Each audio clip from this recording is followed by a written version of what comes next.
Gerstlauer Show. Today's episode we are going to be talking about is the history of Mystery Mine at Dollywood. It is Season 1 Episode 41, and this is the Gerstlauer Show. My world's so bright, it's hard to breathe, but that's alright. Hush.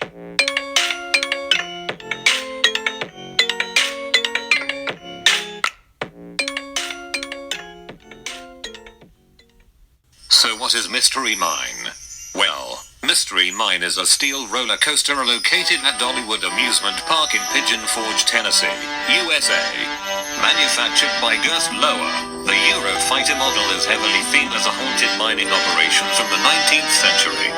The roller coaster was Dollywood's largest single investment in the park's history at the time, costing $17.5 million to construct. A large portion of the track is located indoors, where the ride utilizes a series of special effects.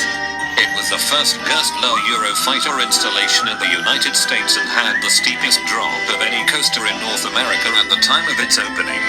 The ride was installed by Ride Entertainment Group, who handles all of Gerstlauer's operations in the Western Hemisphere. After boarding, the 8-passenger car launches quickly out of the station. A miner's evil laugh echoes down the first small drop as the car rushes toward the first curve. A wall full of corkscrews and a cage canary watch the car as it passes. As it turns a corner, passengers come face to face with a giant spinning rock crusher. The car quickly drops beneath the grinder and whips around a hairpin curve.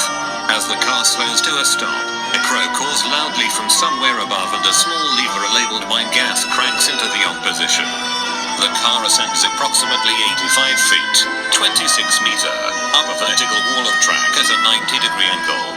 Graffiti litters the sheet metal walls on both sides. After reaching the top, the car drops down a short hill outside the ride building. A sign advertises burned out bridge ahead, and the car swerves across the trestle. A steep drop then sends the vehicle careening up a vertical U-turn. The car proceeds to swing around a few small helices before plunging back into the abandoned mine building, where it slows down. A spotlight turns on, illuminating the canary cage seen earlier.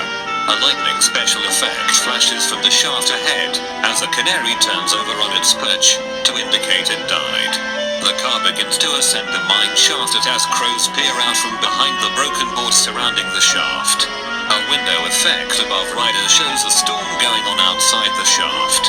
Another flash of lightning strikes the top of the simulated tower protruding above, which collapses onto the window.